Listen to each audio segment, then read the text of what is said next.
Viewers, welcome to my channel রান্না recipes. আজকে আমরা শিখব সিম দিয়ে লাউ শাক ভাজি করার রেসিপি। এখানে আমি সিম কেটে ভালো করে ধুয়ে নিয়েছি। এখানে লাউ শাক কেটে ভালো করে ধুয়ে নিয়েছি। এবার সিমটার মধ্যে অল্প পরিমাণ পানি দিয়ে সিমটাকে সেদ্ধ করে নিব। আন্দাজ মতো লবণ দিয়ে দিব। এবার ঢাকনা দিয়ে ঢেকে সিমটাকে অর্ধেক সেদ্ধ করে নিব। ভিউয়ার্স, আমাদের সিমটা অর্ধেক সেদ্ধ হয়ে গেছে। এই অবস্থায় আমরা লাউ শাকটা দিয়ে দিব। এবার এক্সট্রা কোনো পানি দিব না, কারণ শাকের মধ্যে পানি থাকে, অটোমেটিক্যালি সেই পানিটাই বের হয়ে শাকটা সেদ্ধ হয়ে যাবে।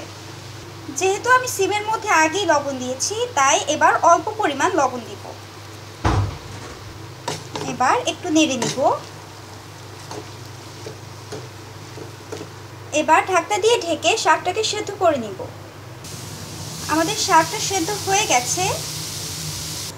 এবার একটি ফ্রাই প্যানে তেল গরম করে আমরা 1 কাপ পরিমাণ পেঁয়াজ কুচি দিয়ে দিব। 1 কাপ পরিমাণ রসুন কুচি দিয়ে দিব। এবার পেঁয়াজ এবং রসুন কুচিটা বাদামি কালার করে ভেজে নিব। এবার 5টি কাঁচামরিচ ফালি দিয়ে দিব। ভিউয়ার্স, আমাদের পেঁয়াজের ফোড়নটা তৈরি হয়ে গেছে।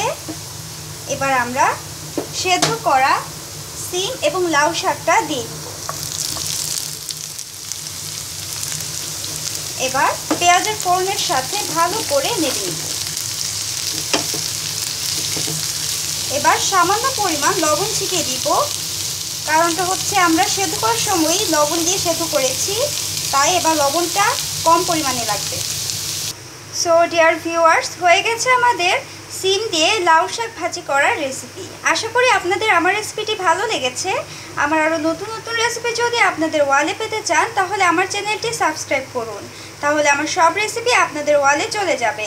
সো প্লিজ সাবস্ক্রাইব রান্না রেসিপিস।